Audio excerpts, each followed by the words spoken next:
सबसे पहली बात शाखावर साहब जो मेरे जहन में आती है बहैसियत एक कानून के तालिब इल्म के, सर देखिए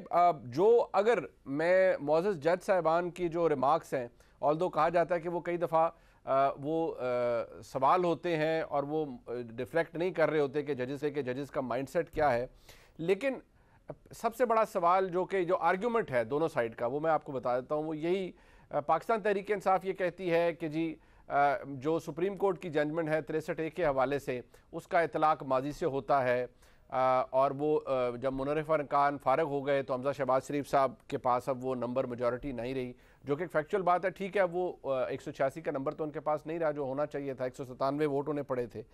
लेकिन आज ही मोअज़्ज़ज़ जज साहिबान की तरफ से भी ये भी कहा गया कि अगर लोग मुनहरिफ हो भी उनको डीसीट भी कर दिया गया तो क्या वो इंतखाब भी कलअदम होगा, ये भी सवाल उठाया गया ऑनरेबल जज साहिबान की जानब से। सबसे पहले सर आप ये फरमाइएगा कि ये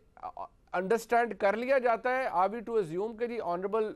सुप्रीम कोर्ट ने फैसला दे दिया है 63A के हवाले से तो उसका इतलाक़ माजी से होगा, यानी जो इलेक्शन हो चुका चीफ मिनिस्टर पंजाब का जिसके नतीजे में वो लोग मुनहरिफ हुए, वो इलेक्शन कलअदम हो गया, वो इलेक्शन कलअदम होगा और उस पर उसका इफेक्ट होगा। जी मुनीफ साहब, ये वाकई बड़ा एक टेक्निकल इशू है और सबसे पहले मैं तो ये कहूँगा कि जो रिमार्क्स या ऑब्जर्वेशंस आती हैं मुअज़्ज़ज़ मेंबरान बेंच की तरफ से, उससे हमें कोई ऐसी कोई राय कायम नहीं करनी चाहिए, क्योंकि वो मुख्तलिफ पैराए में और मुख्तलिफ अंदाज में उन्होंने ऑब्जर्वेशंस की होती हैं और रिमार्क्स दिए होते हैं। उससे हम अंदाजा नहीं लगता फैसला क्या करने जा रहे हैं। लेकिन एक बात जो है वो बड़ी इंपॉर्टेंट है, वो जैसे कि उन्होंने रिमार्क्स दिए भी इसके बारे में कि चंद जज साहिबान ने कि अगर तो सुप्रीम कोर्ट ऑफ पाकिस्तान का जो फैसला है उसमें अगर इसका इतलाक़ माजी से होना है, रिट्रोस्पेक्टिव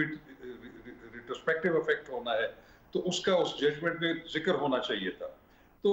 अब इसमें सिचुएशन ये है कि उस जजमेंट के आने से पहले एक इंतखाब हुआ और उन मुनारिफ अरकान ने जिनको 63A की इंटरप्रिटेशन में सुप्रीम कोर्ट ऑफ पाकिस्तान ने उनको नायल करार दे दिया और कह दिया कि उनको वोट भी काउंट नहीं होगा,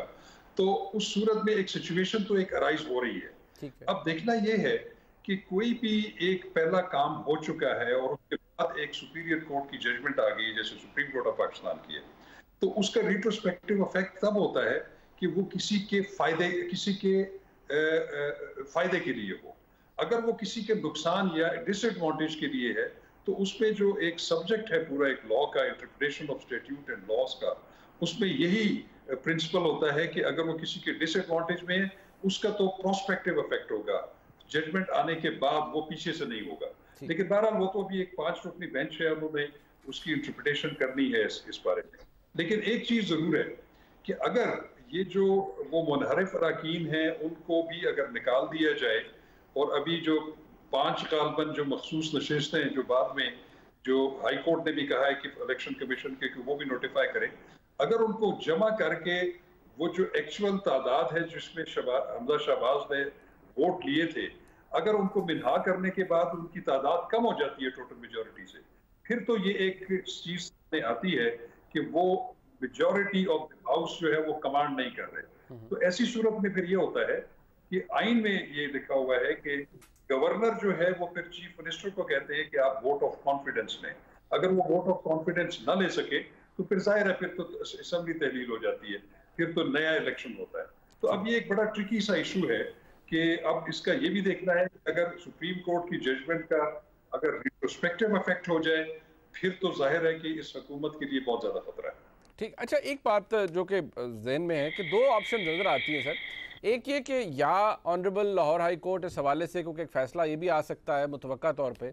कि या इंतखाब दोबारा हो आला पंजाब के लिए पंजाब असम्बली के अंदर, यानी 16 अप्रैल की पोजीशन पे चले जाएं। वो आप मुझसे बेहतर समझते हैं, आर्टिकल 130(4) है कि जी अगर वो फर्स्ट राउंड हो चुका होगा इट मीन्स कि किसी के पास वो मैजिक नंबर 186 का नहीं है, तो जो सेकंड राउंड में हाईएस्ट वोट टेकर होगा दोनों फ्रीकैन में से, दोनों कंटेस्टेंट्स में से, वो लीडर ऑफ द हाउस मुंतखब हो जाएगा। एक तो ये सिचुएशन है सर। दूसरी वो जो आपने बयान की वोट ऑफ कॉन्फिडेंस वाली, कुछ लोगों का ख्याल यह है कि शायद जो स्कीम ऑफ थिंग्स है उसके अंदर री इलेक्शन की तरफ ना जाए, तो क्या आपको लगता है कि ये वोट ऑफ नो कॉन्फिडेंस की तरफ ज्यादा मामला जाता हुआ नजर आ रहा है कानूनी तौर पर, या ये भी हो सकता है कि उस इलेक्शन को रिकंडक्ट करवाने का फैसला भी दिया जा सकता है? देखिए, इलेक्शन को रिकंडक्ट कराने का जो है वो तो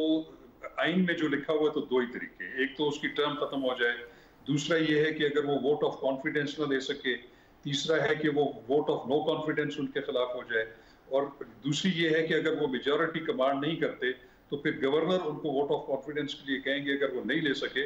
या अगर कोई बिल जो है वो पास कराने में नाकाम हो जाए अगर गवर्नमेंट, तो उस सूरत में भी उसकी तहलील जो है वो हो सकती है। ऐसी नज़ीर हमने कम देखी है कि जिसमें आला अदलिया ने किसी असम्बली को तहलील किया हो। हाँ, ये जरूर है कि असम्बलियों की तहलील जैसे आर्टिकल 58(2)(b) में माजी में होती रही, उसमें मियां नवाज शरीफ साहब की जो असम्बली तोड़ी गई थी उसको सुप्रीम कोर्ट ऑफ पाकिस्तान ने बहाल किया था, लेकिन असम्बली की डिसोल्यूशन जो है वो आज तक हमने नज़ीर नहीं मिली कि वो किसी अदालती से फैसले से हुई हुई हो। मेरा ख्याल है कि हाई कोर्ट इसमें डायरेक्शंस ऐसी ही देगी जो कि आइन और कानून के मुताबिक होगी, कोई ऐसी बात नहीं करेगी कि वो आइन और कानून से